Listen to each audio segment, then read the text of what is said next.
और आपके ऊपर डस्टबिन घोटाला का आरोप लग रहा है। आरजेडी के जो नेता हैं तेजस्वी जी पोस्ट भी डाले हुए हैं। अरे भाई, बिहार के नेताओं ने तो फिर कमाल कर दिया। पहले हम सुनते थे चारा घोटाला, फिर आया अलकतरा घोटाला, और अब बिहार की राजनीति ने एक नया और अनोखा रिकॉर्ड बनाया है, डस्टबिन घोटाला। और भाई साहब, चुनाव से ठीक पहले जब मंगल पांडे जी स्वास्थ्य मंत्री थे ना, तब इस घोटाले से ना जाने कितने लोगों का मंगल ही मंगल कर दिया। जनता के टैक्स का पैसा अस्पतालों में इलाज पर लगाने के बजाय सीधे कचरे के डिब्बे में स्वाहा कर दिया गया। नमस्कार, स्वागत है आपका स्पर्श रियल टॉक्स में, जहां बात होती है बिना किसी फिल्टर की। मामला बिहार के स्वास्थ्य विभाग का है, और जो कागज सामने आई है ना, वो देखकर किसी का भी दिमाग चकरा जाएगा। जो 75 लीटर का प्लास्टिक का डस्टबिन आप और हम बाजार में या अमेज़न पर सर्च करेंगे तो मुश्किल से मुश्किल 1200 से 1500 में मिल जाता है।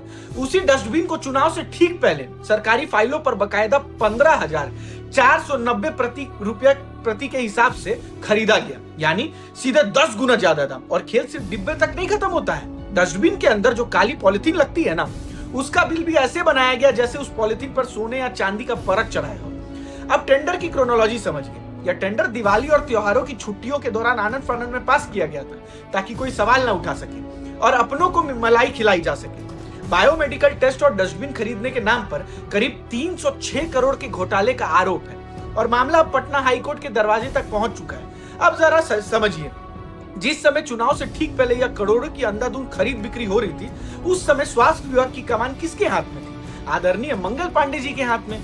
भले ही आज वो स्वास्थ्य मंत्री नहीं है, लेकिन सवाल तो उठेगा ना। नेताजी मंच पर खड़े होकर भाषण देंगे कि बिहार एक गरीब राज्य है। अरे साहब, जहां 1500 का डस्टबिन 15,000 में खरीदा जाता हो, वो राज्य गरीब कैसे हो सकता है? इतना महंगा प्लास्टिक का कचरा डिब्बा तो शायद अमेरिका, लंदन या दुबई में भी नहीं बिकता होगा, जितना बिहार के सरकारी अस्पतालों में सप्लाई कर दिया गया।